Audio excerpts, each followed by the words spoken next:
obviously one of the craziest things that's happening right now is you would think an impeachment of a president would be the standout lead story in the news. Right now, it is not. Right. I guess we shouldn't be surprised that anything in the present will fade very quickly in the past based on the future. I mean, that seems to be how this is happening, is nothing holds for very long.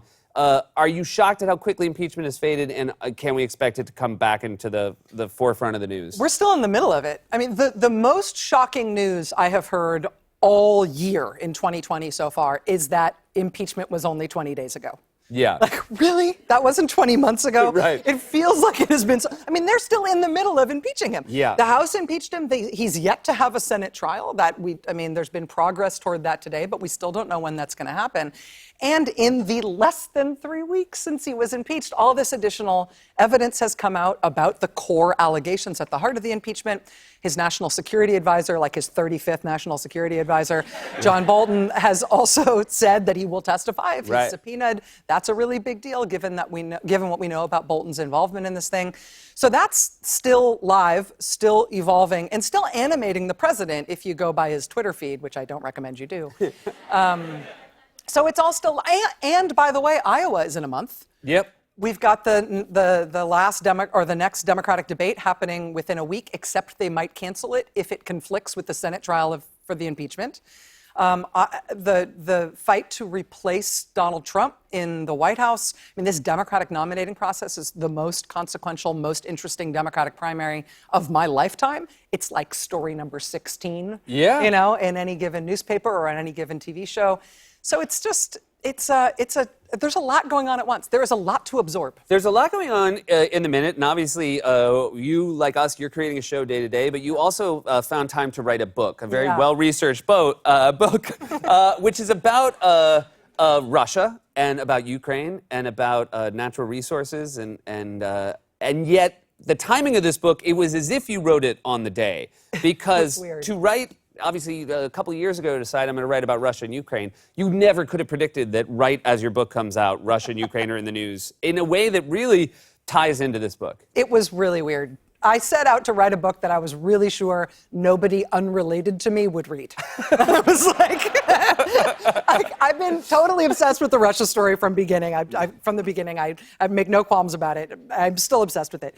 And I felt like the fact that Russia doesn't have an economy, that their whole economy is based on oil and gas tends to be a very corrupting thing. I felt like that was just like a piece of the puzzle that I was interested in, that I wanted to do more research on, that maybe my family members, I could guilt them into reading a small book about it.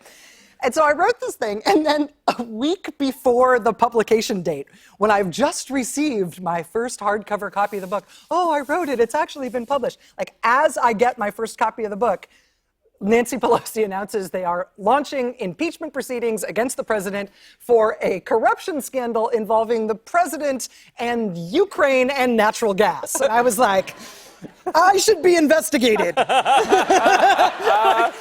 I wagged the dog. Yeah. It ended up being so weirdly on the nose that I'm unnerved. It's a wonderful book. You mentioned you thought maybe only your family would read it. Your parents do watch your show, yes? Yes, they do. My parents watch my show every night. Do they? Do you get notes?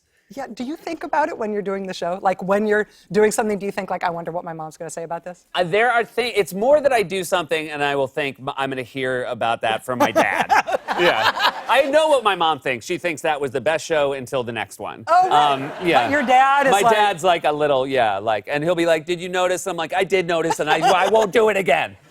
Is he disapproving, or is he trying to be constructive? Oh, very constructive and incredibly essential to every piece of success I've had in my life. Like, he's the one who kind of rounds off the edges, whereas my mom is just like, you be quiet. He's perfect, and he always has been. Oh, God. What about you? How do you get it from? My mom notices, so I wear the same thing every day on TV. Like, I've been wearing the same uniform. I have 3 jackets. I know, you can do this. Turns out people don't care, unless they're your mother. Right. So, I have 3 jackets and 3 shirts, and I just rotate them. That's all. That's the secret of my visual success. But my mom can tell there's, one that has, a stray, thread, or, she gets very upset if I wear the velvet jacket in a month where you could buy oysters. Oh, Like interesting. it's, you know, I like see. she's So, got like seasonal concerns about what I look like and stuff.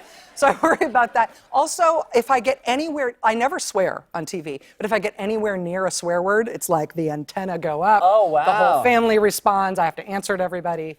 All right, that's good. But it is nice to find out that they're, you know, because then every now and then I would recommend just dropping an F-bomb to make sure they're still watching. You know. Exactly. Hey, Mom! You're still there!